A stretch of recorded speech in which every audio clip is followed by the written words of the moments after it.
de posgrado en negocios de la Pontificia Universidad Católica del Perú.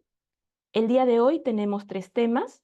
El primero de los temas es innovabilidad en la dinámica del car sharing, evaluación de los determinantes que influyen en los propietarios para ofrecer vehículos en rento, la primera empresa de car sharing P2P de Perú. El segundo es el SEO como precursor de las prácticas sostenibles, una aproximación a sus antecedentes. Y el tercero es el tema de Scientific Mapping and Literature Review on the Explanatory Model Industry 5.0 and Society 5.0, which one is next. Tendremos estos 3 temas en ese orden. Luego de ello pasaremos a la sección de preguntas. Entonces, quiero dar el pase al primero de los temas, que será presentado por el profesor Julio Marchena. El profesor Marchena es doctor en Administración Estratégica de Empresas por la Pontificia Universidad Católica del Perú, con más de 18 años de experiencia en el sector corporativo.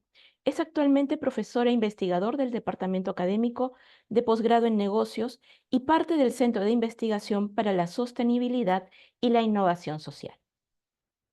Julio, por favor. Excelente, muchas gracias Claudia por la presentación. Ya se ve mi pantalla, imagino.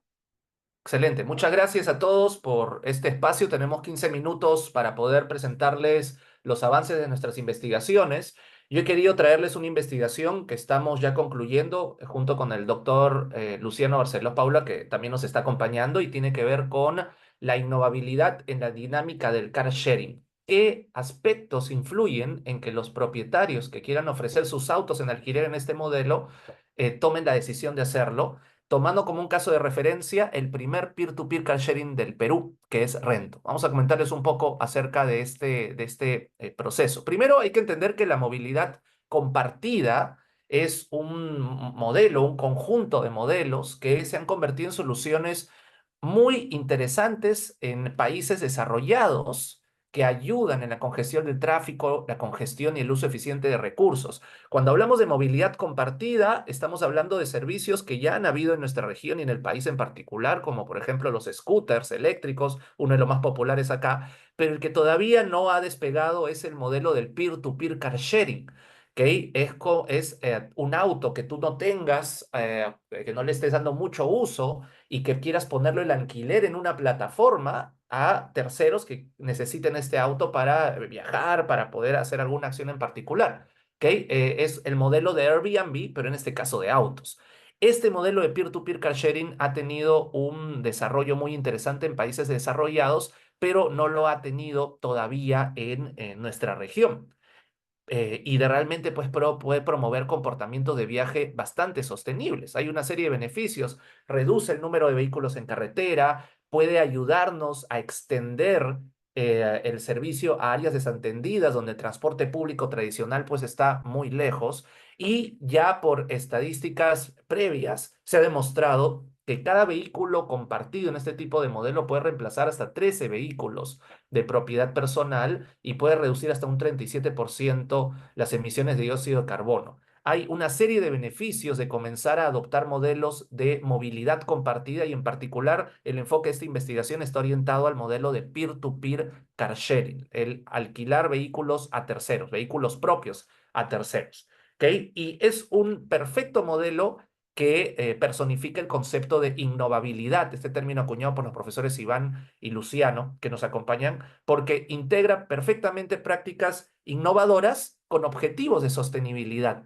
A pesar de esto, hay mucha falta de investigación de qué factores influyen en la disposición de propietarios de vehículos a alquilar estos coches, en particular en la región. Si quieren tener algunas referencias mundiales, una de las principales es, por ejemplo, Turo en Estados Unidos, Amovens en España, ahora Europa, o Car Next Door, que fue recientemente adquirido por Uber en Australia.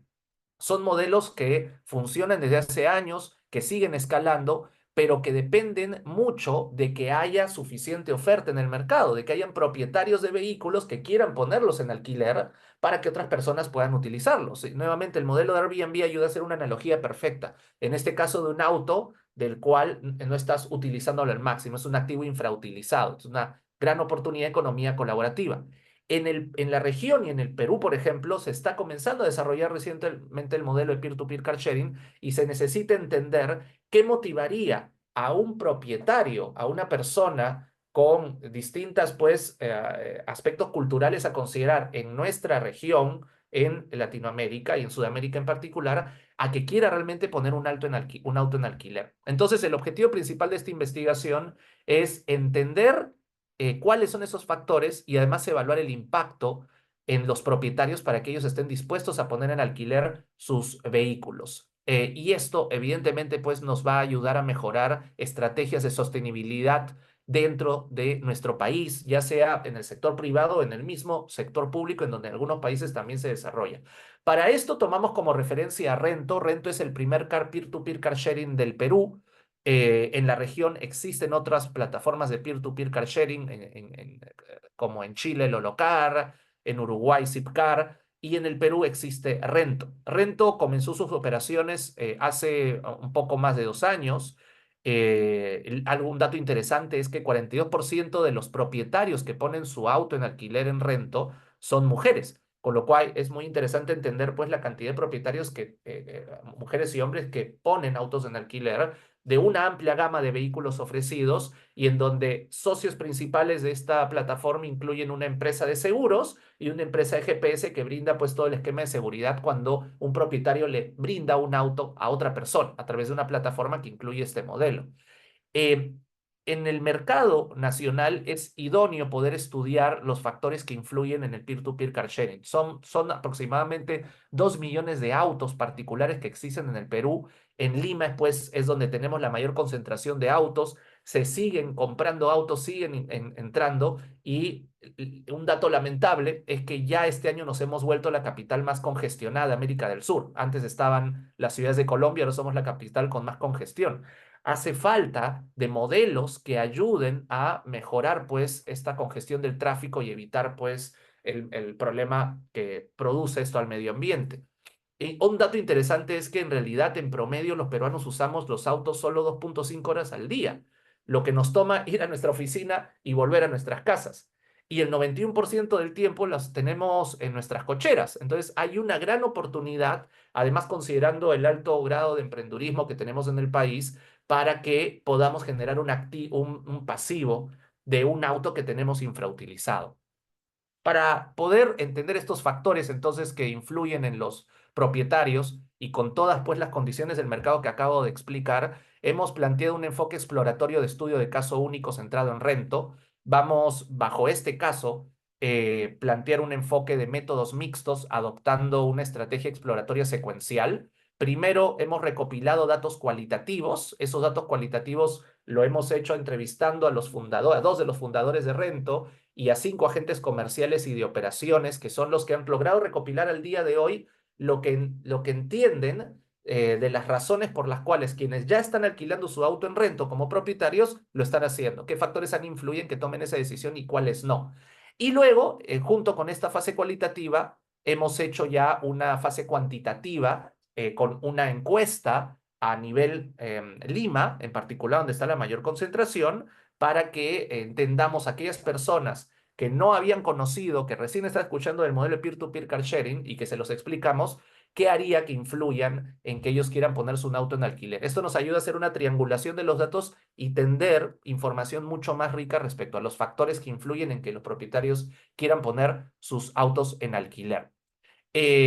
Para la fase cuantitativa, de hecho, incluso hemos usado un modelo de aceptación de tecnología denominado de TAUT. Es un marco teórico bastante popular porque lo que queremos es, con la parte cualitativa, que nos arroje una serie de factores que influyen en alquilar autos por parte de los que actualmente ya alquilan autos en Rento, nos dé el input necesario para poder adaptar el cuestionario de nuestro modelo, que está basado en un modelo de teoría como es el UTAUT, con lo cual vamos a tener pues un cuestionario mucho más fino de los hallazgos de la fase cualitativa para que la fase cuantitativa nos dé información más rica y podamos hacer esa triangulación.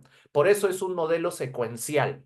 Primero la fase cualitativa con hallazgos que nos ayudarán a obtener los datos para la fase cuantitativa y basado en un modelo ampliamente utilizado como es el modelo UTAUT, que nos ayuda a estudiar la intención de tomar una decisión basado en la expectativa de lo que van a lograr si toman esa decisión, la expectativa del esfuerzo que tomaría para hacer ellos, la influencia que tienen la sociedad o los seres queridos o los que están alrededor para que se tome la decisión y cuáles son las consideraciones que facilitan finalmente que tú tomes esta decisión.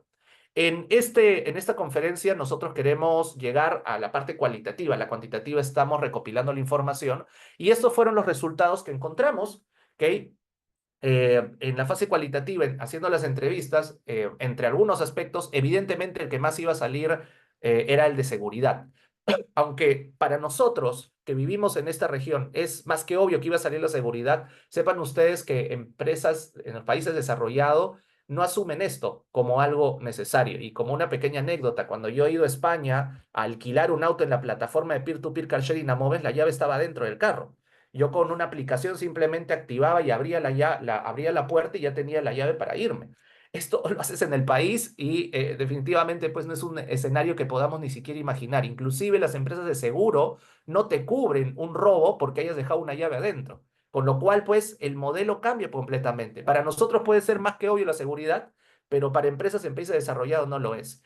Es uno de los aspectos que se deben, digamos, la investigación cualitativa nos arrojó la importancia de preocuparse por el posible daño en el vehículo, el miedo por los robos, el uso incorrecto del vehículo o el falta de conocimiento de quien está alquilándote el vehículo. Entonces, esto nos ayuda a entender qué factores tenemos que tener en consideración para que empresas en la región que quieran implementar modelos de peer-to-peer car sharing y convencer a propietarios para poner un alto en un vehículo en oferta y que logramos que ser este modelo sostenible e innovador, de ahí viene innovabilidad, pueda funcionar. Otros aspectos importantes, la importancia de la asistencia que puede tener el propietario de la empresa peer-to-peer car sharing durante el proceso, los ingresos percibidos, que el auto llegue con buenas condiciones así como te lo entregaron, la responsabilidad por las multas, que es algo propio en nuestra región porque nos hacen una multa electrónica y luego, oye, yo no tuve la culpa, se lo entregué a alguien y estuvo conduciendo 180 kilómetros donde no debió hacerlo.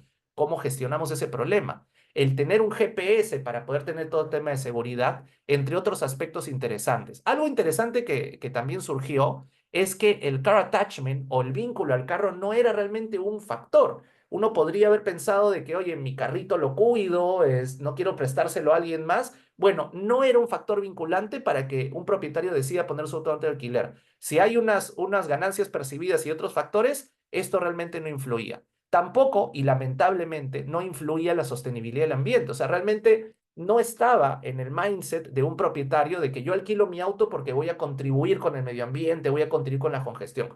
No era un factor que realmente influía y eso también dicta pues de cómo tenemos que buscar acciones que concienticen a nuestra sociedad de modelos que realmente ayudan a la sociedad. Y aunque podría parecer importante, tampoco no era tan necesaria una plataforma tecnológica. Digamos, claro, es importante tener un canal digital para hacerlo, pero si tienes una asesoría y otros aspectos, eso influye en más, inclusive que no tener la plataforma para poder hacerlo. Estos son entonces algunos de los factores que logramos identificar y estamos ya en una fase cuantitativa desarrollando el cuestionario basado en el modelo TAUT y en donde hemos logrado mapear los resultados de los factores en el aspecto cualitativo para construir un cuestionario que nos dé mayores vistas de esto. Estamos llamando ese modelo el Peer-to-Peer Car Sharing Acceptance Model for Owners. Así que he cumplido con el tiempo, los 15 minutos. Espero que haya sido de su agrado y al final de la sesión vamos a estar aptos para escuchar preguntas. Muchas gracias. Muchas gracias, Julio. Le recuerdo a los asistentes que las preguntas pueden ser planteadas por chat y se van a absolver luego de que sean expuestos los tres temas. El segundo tema es el SEO como precursor de las prácticas sostenibles, una aproximación a sus antecedentes. Andrea Lazarte será quien exponga este tema. Andrea es profesora investigadora de Centrum PUC y doctora candidata en gestión estratégica por el Consorcio de Universidades. Es ingeniera ambiental de la Universidad Nacional Agraria La Molina y cuenta con un MBA del Tricontinental Program, también de Centrum PUC. Cuenta con amplia experiencia en consultoría ambiental en el sector minero energético y además Se ha desempeñado como mentor en la incubación y evaluación de emprendimientos. Sus áreas y líneas de investigación comprenden al emprendimiento sostenible, la innovación y el desarrollo sostenible. Andrea, por favor. Muchas gracias, Claudia. Ya, creo que ya se está compartiendo. Ok. Sí. Bueno, buenos días con todos los asistentes. Gracias por este espacio que es de bastante importancia para hablar de estos temas que nos deberían o deberían estar muy presentes en nosotros, ¿no? Julio habló sobre el mindset y creo que eso es importante pensar no solamente cuando hablamos de sostenibilidad, sino cómo cada uno de nosotros puede contribuir al desarrollo sostenible. Y precisamente en ese interés y en ese deseo de poder contribuir de alguna forma con el desarrollo sostenible es que una de mis principales investigaciones tiene que ver con esta capacidad dinámica llamada SEO, que en sus siglas en inglés significa Orientación al Emprendimiento Sostenible, y lo que buscaba básicamente, y ahora les voy a explicar con detalle, es entender qué necesita el tomador de decisión, qué necesita cada uno de nosotros como individuos, en el caso de rasgos emprendedores, ¿no? Para evidenciar esta predisposición a las prácticas sostenibles a través de esta capacidad dinámica que es de reciente emergencia, ¿no? En la literatura, como es la SEO. Entonces, como antecedentes tenemos que la SEO es un concepto bastante novedoso, es una capacidad dinámica estratégica, ¿no? Que nos permite entender o podría explicar potencialmente la predisposición de la conducta, no solamente de los individuos, sino de las organizaciones, para contribuir con el desarrollo sostenible a través de prácticas e iniciativas sostenibles desde sus organizaciones. Además, existen amplios estudios que han confirmado la relación entre las variables que conforman a la SEO, que más adelante voy a detallar, con el desempeño organizacional. Mi estudio es uno de los primeros que ha confirmado empíricamente que además de los componentes de este constructo capacidad dinámica estratégica, también la SEO, ¿no? Como constructo confirma o tiene una relación significativa con el desempeño de las organizaciones, en el caso particular de las MIPES en el Perú, lo voy a comentar más adelante. Y esta investigación nace justamente en el contexto en el que existe amplia literatura sobre cómo motivaciones, creencias, rasgos de la personalidad, ¿no? Pueden de alguna manera influenciar en las decisiones que toman, ¿no? Los líderes de las empresas para tener o preocuparse por el medio ambiente, por la resolución de problemas ambientales. Sin embargo, una, eh, a un ámbito o un aspecto muy particular y todavía de interés en la literatura y no hay muchos estudios al respecto es qué otros rasgos, además de las creencias, los valores, ¿no? El mindset, ¿no? El liderazgo, la personalidad misma, influyen en que los tomadores de decisión puedan comprender esta necesidad de resolver estos problemas ambientales y sociales y contribuir al desarrollo sostenible. Es así como empecé este estudio con una revisión de literatura para confirmar precisamente que si bien existen elementos psicológicos que impulsan la actividad emprendedora y especialmente la actividad emprendedora sostenible, también existen rasgos genéricos que aunque se sabe todavía muy poco, también influenciarían en la predisposición de los tomadores de decisión, de los líderes, ¿no? De los emprendedores en general, a tener proyectos o prácticas sostenibles. Estos dos autores definieron entonces la SEO, ¿no? La orientación al emprendimiento sostenible, como aquella capacidad, ¿no? Que se explica por los rasgos, por las motivaciones, pero que también tenemos que enfocarnos en otras habilidades, otras motivaciones, percepciones, etcétera, que podrían también explicar o funcionar como antecedentes a las prácticas sostenibles impulsadas por esta capacidad dinámica SEO. Entonces, las hipótesis o la pregunta de investigación que guió este estudio es, ¿cómo influyen los rasgos emprendedores genéricos, conciencia, reflectividad moral, autoeficacia emprendedora, reevaluación cognitiva a través del mecanismo de regulación emocional y resiliencia emprendedora en la SEO como antecedentes, ¿no? Y básicamente se plantean 5 hipótesis, una sobre cada una de estos rasgos que impactarían o favorecerían la adopción de la SEO en las micro y pequeñas empresas en el Perú. Para la metodología se desarrolló un estudio cuantitativo de alcance exploratorio y dada la amplia población que tenemos sobre MIPES, para tratar de confirmar o de apoyar las hipótesis, se decidió que la muestra sea las MIPES con reportes de sostenibilidad según los estándares del Global Reporting Initiative GRI, ¿no? A través de una comunicación con el GRI se tuvo acceso a la base de datos completa del 2021, que tuvo una muestra, una población total, perdón, de 303 MIPES, que en ese año reportaron sus prácticas sostenibles, y de esas se logró obtener una muestra significativa y representativa de 126 MIPES, de las cuales finalmente se usaron 121 respuestas para evaluar el modelo que les voy a presentar. La técnica que se usó fue, bueno, luego del recojo de información a través de cuestionarios bastante amplios, pero con instrumentos o con preguntas basadas en la literatura, ¿no? Se decidió aplicar la técnica de PLS-SEM para poder evaluar las hipótesis propuestas, y tienen mucho respaldo sobre la complejidad del modelo, la información, el tipo de data, ¿no? Es no normal, el tamaño de muestra, ¿no? Y en general de carácter exploratorio, y esta técnica se ajustó precisamente para ello.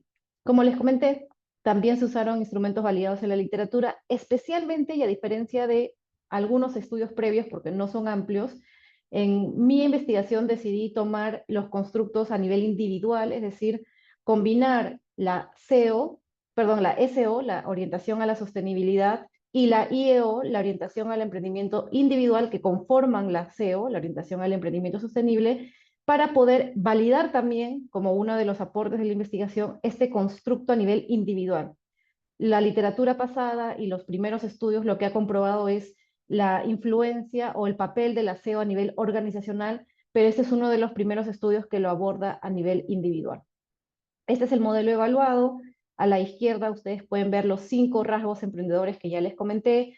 La SEO es una capacidad de dinámica compleja y que se conforman por 2 otras capacidades que ya les comenté. Y en particular destaco a la IEO, o la orientación al emprendimiento individual, porque es la primera aproximación empírica que ha tomado los constructos y ha validado que funcionan a nivel individual.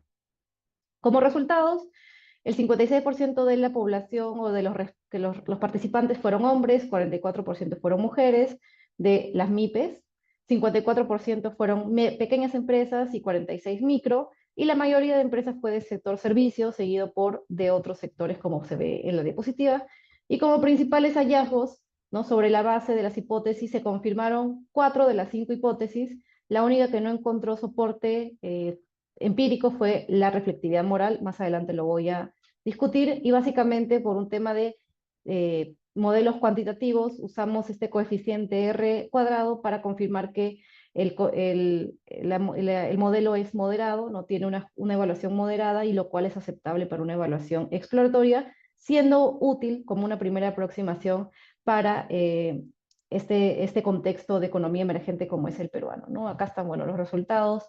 Como se ve en el cuadro de abajo, los índices de ajuste, que son importantes para medir un modelo de tipo SEM, ¿no?, especialmente PLS, por las limitaciones que tiene, también indicaron que el modelo tiene buen ajuste, y por lo cual los resultados se confirman como aceptados para el contexto evaluado, ¿no?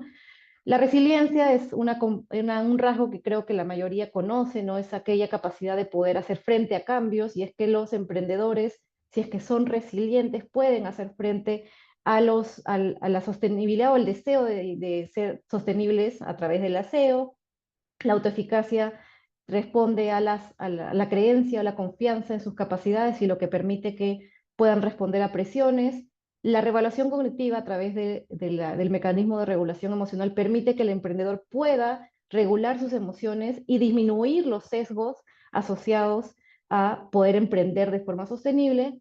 Y si bien la conciencia sí es un antecedente del aseo, la reflectividad moral no, aun cuando estos dos rasgos en la literatura están bastante conectados. En nuestro contexto, si bien la conciencia es un antecedente del aseo, la reflectividad moral no. ¿Y qué implica esto para la teoría en particular? Como les comenté hace un momento, validamos la SEO a nivel individual, lo cual es un paso para seguir evaluando este constructo en otros contextos. Y para la práctica, de todas maneras, confirmamos que los emprendedores, los tomadores de decisión, más allá de tener capacidades y competencias técnicas, también deben tener ciertos rasgos que los permitan orientarse hacia las prácticas sostenibles y así contribuir con la Agenda 2030.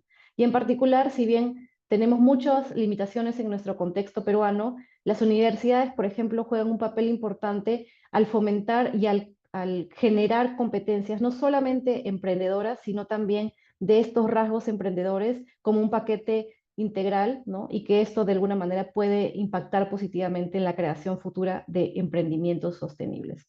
Futuras investigaciones, y ya para concluir, ¿no? Hay mucho pie y mucho lugar todavía expandir este tipo de investigaciones, no solamente fuera del contexto peruano, sino en otras realidades, contrastar realidades en nuestra región, por ejemplo, donde hay mejores incentivos para ser sostenibles, ¿no? Por ejemplo, hay financiamiento verde, entre otros incentivos que podrían cambiar o darnos otra perspectiva de este tipo de modelos en otras realidades. Y finalmente, si bien esta evaluación se centró en la parte individual, ¿no? Esta capacidad SEO se evalúa también a nivel organizacional, entonces sería apropiado también poder extender hacia la parte organizacional la evaluación del SEO y ver si esto también es un indicador de prácticas sostenibles o de prácticas de responsabilidad social en las organizaciones.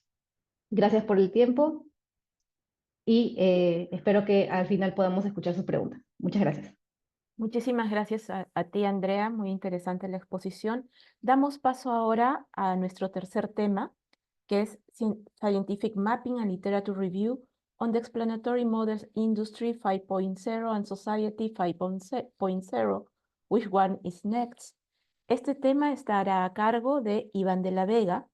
Iván es doctor en Ciencias con mención en Estudios Sociales de la Ciencia del Instituto Venezolano de Investigaciones Científicas de Venezuela. Asimismo, es máster en Política y Gestión de la Innovación Tecnológica del Centro de Estudios del Desarrollo, CENDES, de la Universidad Central de Venezuela. Iván es sociólogo de la Universidad Central de Venezuela. Asimismo, ha llevado el curso de especialización en Políticas Públicas en Ciencia y Tecnología del Instituto de Estudios Superiores en Administración, IESA de Venezuela. Iván se ha desempeñado como profesor e investigador principal del Departamento de Ciencias Económicas y Administrativas y como coordinador de los proyectos Fortalecimiento Institucional en materia de Ciencia y Tecnología de la USB y evaluación del desempeño del Decanato de la Investigación y Desarrollo en la Universidad Simón Bolívar. Actualmente, Iván es profesor ordinario asociado de la Pontificia Universidad Católica del Perú, director del Observatorio de Innovación y Sostenibilidad y director de los programas de doctorado en Administración Estratégica de Empresa. Iván cuenta con más de 85 publicaciones científicas. Iván, por favor. Muchas gracias, Claudia, por la larga presentación, cosa que nos ha quitado unos minutitos, pero lo importante es compartir con todas las personas que están acá en este espacio este estudio que está en desarrollo y por cuestiones de tiempo voy a ir avanzando. Claudia, ¿me indican si se está viendo bien la Perfecto, Iván. presentación? Perfecto. Ok, muy amable. En primer lugar, lo que estamos proponiendo, el equipo de investigación, ya les voy a mencionar, es un estudio científico que en principio queremos enviarlo a las revistas en el Public Policy de Oxford. Básicamente lo que nosotros proponemos acá es estudiar, reconocer cuáles son los escenarios que están en desarrollo y que en los siguientes años se van a imponer. Son corrientes de pensamiento sobre la evolución de la humanidad y son fundamentalmente constructos teóricos. Hay en la corriente principal, en mainstream, distintos enfoques y nosotros vamos a utilizar el Industria 5.0 versus Sociedad 5.0.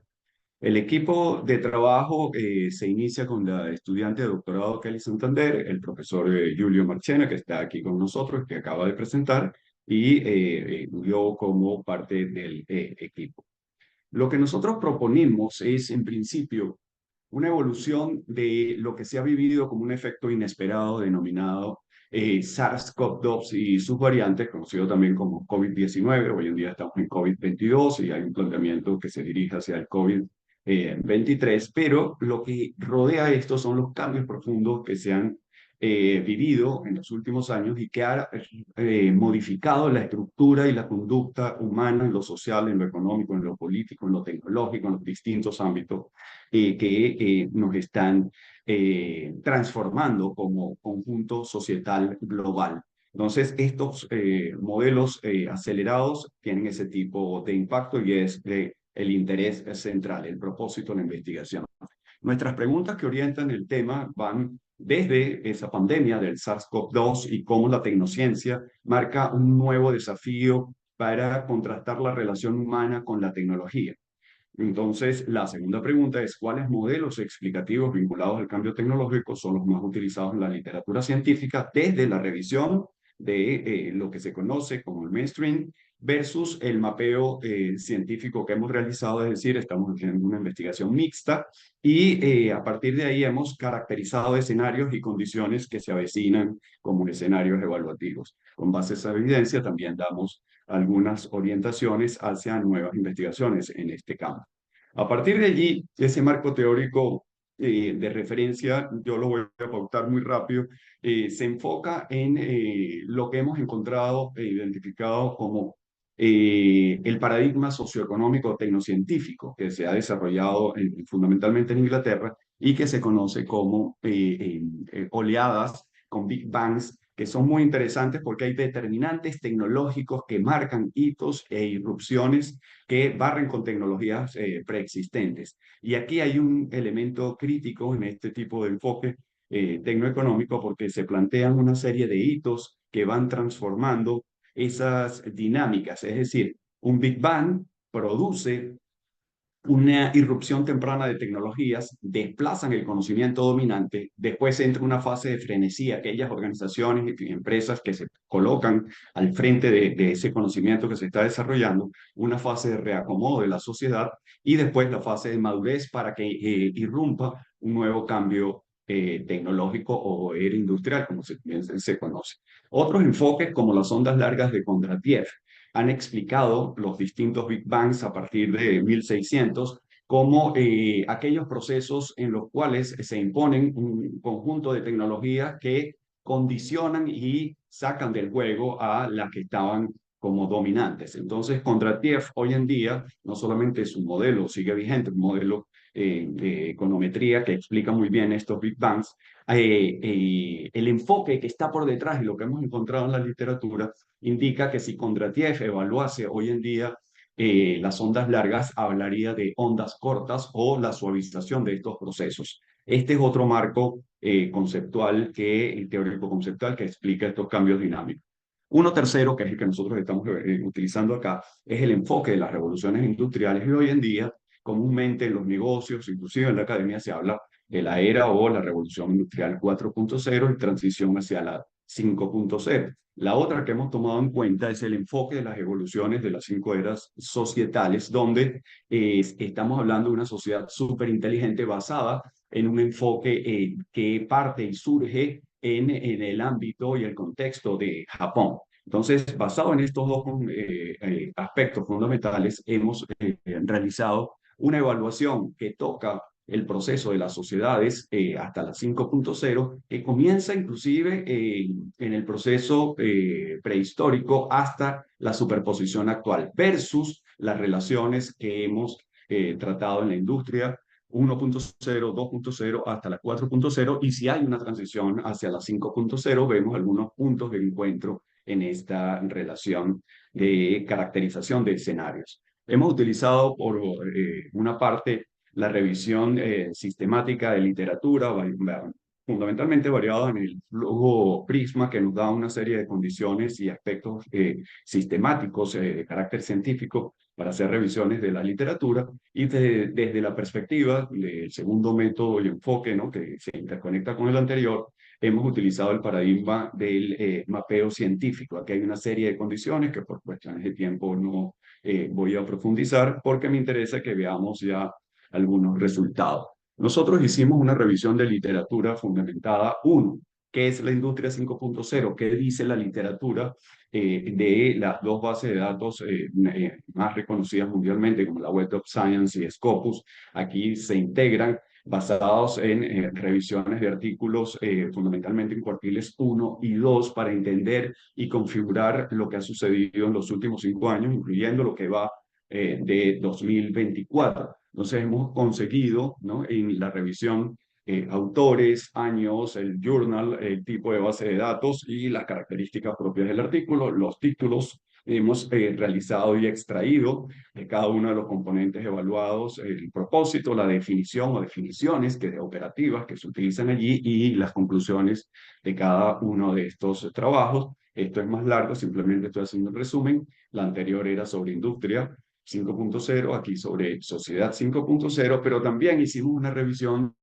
que compara a la visión de las revoluciones industriales versus las eras societales. Esto nos ayudó a caracterizar un conjunto de aspectos que se toman en cuenta que nos permiten hacer unas primeras caracterizaciones en función de cada uno de los escenarios y ver las similitudes, también las diferencias y las convergencias entre estos enfoques. Una vez que terminamos con este proceso, iniciamos la revisión del mapeo científico, donde, como ustedes verán, hay un crecimiento progresivo de artículos que tratan en la literatura el tema de sociedad 5.0 y la era 5.0, es decir, es muy reciente. Los enfoques que se están discutiendo es creciente, en este caso en 2024, en el momento que se hace el corte, todavía están en proceso, es decir, no suma este año 2024 como ese proceso, pero sí nos interesa entender que es algo tan reciente que nosotros estamos empezando a caracterizarlos y a definir potenciales patrones.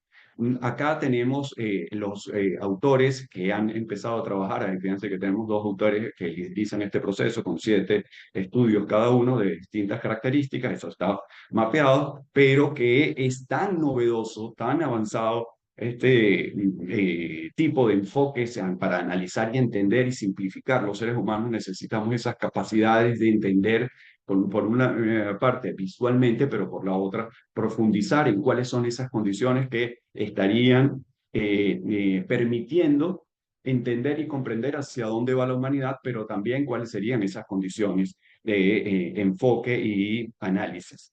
A partir de allí hicimos otras revisiones, como la producción de los autores en distintos niveles y características. Aquí vemos el número de artículos y el tipo de producción por año. Tampoco me voy a detener acá a explicar específicamente estos datos. Tenemos las universidades que están ya liderizando este tipo de escenarios que van desde la Universidad de Padua en Italia por universidades fundamentalmente asiáticas, que esto es un tema muy importante porque no solamente en Japón, en China, en Corea del Sur, sino que otras ciudades se han ido sumando otros estudios, básicamente de países europeos y asiáticos. Por el lado de qué journals están trabajando esto, tenemos la revista Sustainability, Sensors, varios de IEEE, que es una editorial, pero que tiene distintos journals, y hay también desde distintos enfoques, áreas de investigación y contextos. Esto es muy importante porque no solamente proviene de los estudios de negocios o de los estudios sociales de la ciencia, también desde las ingenierías, también desde las ciencias básicas, se están mirando esto desde el conjunto de ingeniería, la mecatrónica, etcétera. Y como es tan reciente, nosotros mapeamos hacia atrás, pero comenzamos a ver que el Big Bang o el punto de quiebre comienza a ser entre el 2020 y 2021 y hay una tendencia creciente de estudios en estas corrientes de pensamiento tan novedosas y avanzadas. Al revisar esto, nosotros nos centramos no solamente en los autores, en los países, sino nos interesa ver las coautorías y qué es lo que sale de la coocurrencia, el análisis de coocurrencia, las conexiones. Vemos distintas tecnologías que confluyen acá, Industria 5.0, inteligencia artificial, la conglomeración de tecnologías como blockchain, como IoT, como gemelos digitales, como computación en la nube, como aspectos que tienen que ver con los bots, con deep learning, sistemas complejos, etcétera. Todo esto empieza a emerger, ¿no? Desde el deep learning, supply chains, cómo está cambiando el tema de la tecnología, el cambio sociotécnico, el cambio de las infraestructuras, cómo se toman nuevas decisiones a partir de la inteligencia artificial generativa y todo el apoyo que subyace en un proceso de hipercomplejidad, de convergencia tecnológica, donde nosotros o repensamos, nos adaptamos o empezamos a quedar a una distancia donde se nos va a enrarecer la comprensión del mundo. Por eso este tipo de estudios funcionan y permiten evaluar este tipo de características. Aquí ya en el cuadrante superior, que es el motor que empuja la investigación, vemos, por ejemplo, ya países como Japón, que están en 6.0, ya están evolucionando hacia toda esta movilidad ya donde el humano no tiene acción directa, donde la inteligencia artificial, la nanotecnología, las ciencias cognitivas, las propias tecnologías de información basadas en industria 5.0 o en sociedad 5.0 son las que nos están permitiendo comprender ese desarrollo tecnocientífico que como telón de fondo va explicando y concluyendo que nos estamos movilizando hacia una nueva era donde requerimos una serie de conocimientos que nos van a permitir comprender mejor la toma de decisiones, no solamente a escala de la política, sino socialmente y cómo integrar y articular ese funcionamiento. Desde el punto de vista de la discusión, para ir cerrando, para respetar el tiempo y tener un espacio de preguntas, hay un concepto, un contexto donde la transición, ya sea hacia la visión de la industria 5.0 o de la sociedad 5.0, evidentemente nos permite a nosotros revolucionar el conocimiento desde el cambio sociotécnico, cómo el factor humano, cómo las personas se adaptan al conjunto de nuevas tecnologías, cómo las colocamos en valor de uso real como habilitadoras, o si esto va a tender a complejizar, por ejemplo, el área laboral.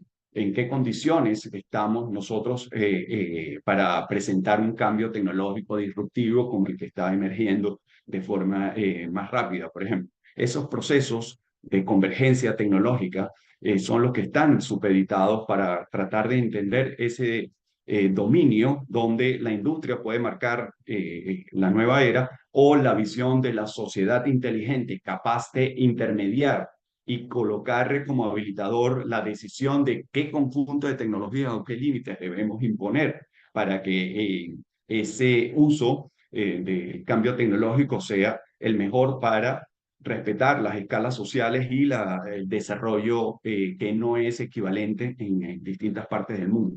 Finalmente, esto es un estudio que está marcando un desarrollo sobre la evolución incluso de una sociedad caracterizada por ese complejo dominio tecnológico y nosotros lo que estamos buscando es determinar la generación de las necesidades y requerimientos, incluyendo a las universidades, centros, institutos de investigación como centros generadores que permiten adecuar y explicar ese dominio de, el cambio tecnológico. Entonces allí es donde está el punto crítico del estudio y que estamos terminando de perfilar para poder enviar a evaluar. Entonces, básicamente ese era el tiempo que yo quería utilizar para hablar con ustedes. Hay un punto final.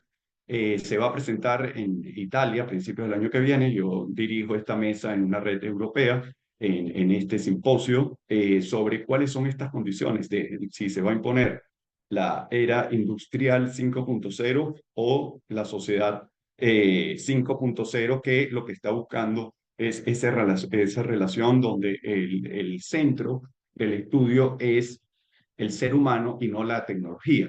Y la diferencia entre las conclusiones de estas dos corrientes de pensamiento es la que los tres autores de este estudio queremos desarrollar, que es una tercera vía, una sociedad 5.0 basada en la innovabilidad como meta innovación. Muchas gracias. Gracias a ti, Iván. Muy interesante la ponencia. Eh, Quienes tengan preguntas, por favor, pueden hacerlas a través del chat.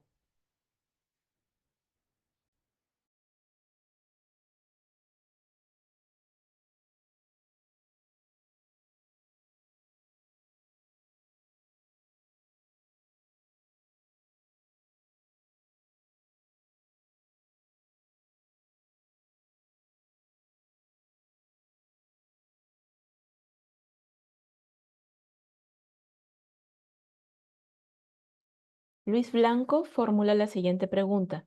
¿Cómo entender en qué estado de cambio está Latinoamérica? Iván, creo que es para ti. Y gracias. Bueno, en primer lugar, agradecer que se generen espacios de esta naturaleza para hacer este tipo de interacciones. América Latina en su conjunto se puede entender de distintas maneras, pero en la literatura científica se hablan de centros, periferias, países centrales, aquellos que son desarrollados, países periféricos que se están incorporando al desarrollo, países en vías de desarrollo, países emergentes. Para mí, la definición operativa adecuada es que América Latina está en una fase de transición entre industria 3.0 y 4.0, es decir, todavía en algunos sectores, países de la región, independientemente es un mosaico, es decir, hay diferencias, pero hay un rezago tecnológico de infraestructura, pero fundamentalmente de la toma de decisiones, de la visión estratégica del Estado, las políticas de Estado y no de gobiernos. Cuando la política se priva de poder orientar la revolución de un país versus el estatus de toma de decisiones de un gobierno de turno y se impone ese gobierno de turno y no la visión estratégica del país, ya estamos con lo que yo denomino una falla estratégica estructural. En ese caso, el aspecto fundamental acá es cómo mejorar desde la educación, los sistemas educativos, desde la parte de las empresas que utilicen este desarrollo de última generación para colocar en valor y cerrar brechas con los países que están liderizando, y también la sociedad que asuma el rol de auditar los procesos desde los gobiernos, desde lo que hacen las empresas, inclusive desde las propias universidades. Allí se daría ese salto que se denominan ventanas de oportunidad que se pueden aprovechar. Pero esos son procesos hipercomplejos, así que agradezco mucho la pregunta. Luciano formula la siguiente pregunta. ¿Cuál sería el principal desafío de las pymes para adoptar prácticas sostenibles? Andrea, creo que está relacionado Sí, a tu tema. gracias por mí. Gracias, doctor Luciano, por la pregunta. De hecho, el principal obstáculo o desafío es superar el tema de recursos, ¿no?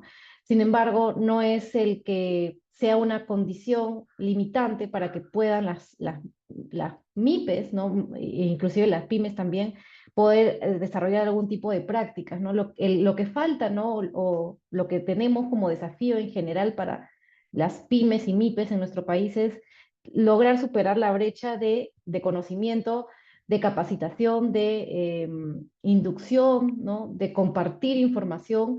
Y eso es y muestra como gran muestra clara de esto es que de las 303 MIPES que yo evalué, bueno, tuve acceso a su base de datos, uno de los indicadores de los estándares GRI es la transparencia.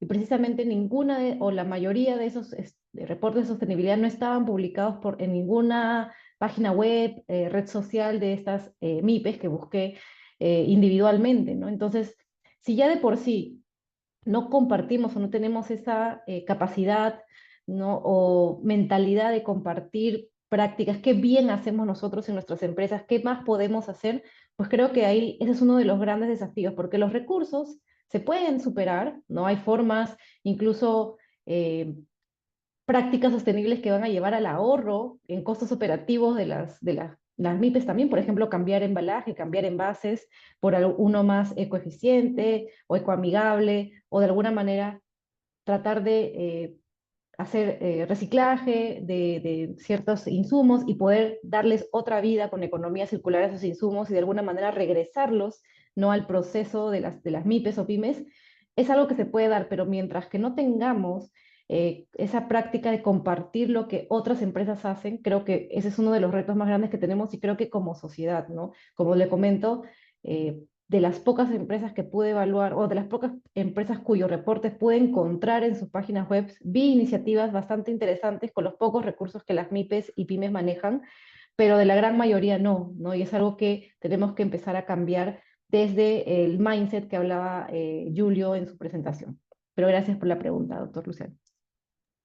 Una última pregunta para Julio, que la formula Luis Blanco. Julio, el peer-to-peer con alto nivel de delincuencia en la TAM, ¿cómo hacer para que sea viable?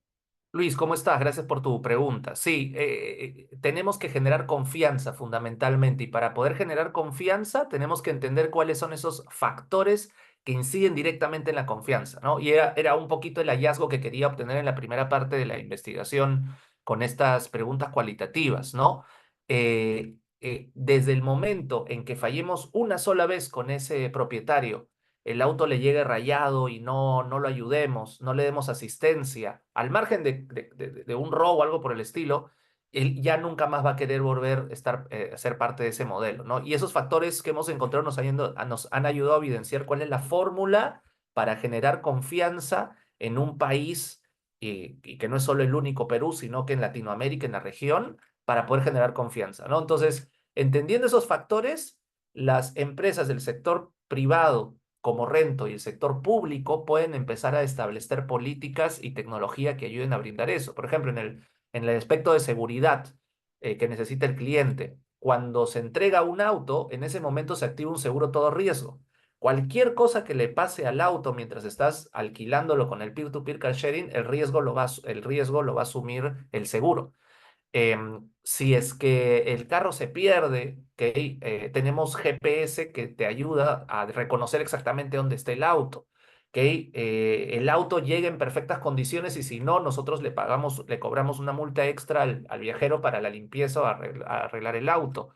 En las multas, si le aparece una multa, el propietario le entrega e inmediatamente se hace toda la gestión para que la multa sea cobrada al viajero que tuvo ese problema al momento de alquilar el auto. Entonces, la fórmula para generar confianza emana de los factores que hemos determinado influyen en que el propietario lo quiera alquilar, pero todo eso finalmente se reduce en generar confianza. Cuando logremos resolver esos aspectos en nuestra propia realidad, entonces el boca a boca va a hacer que esto escale y que tengamos pues modelos de movilidad compartida mucho más amplios como ya los hay en países desarrollados.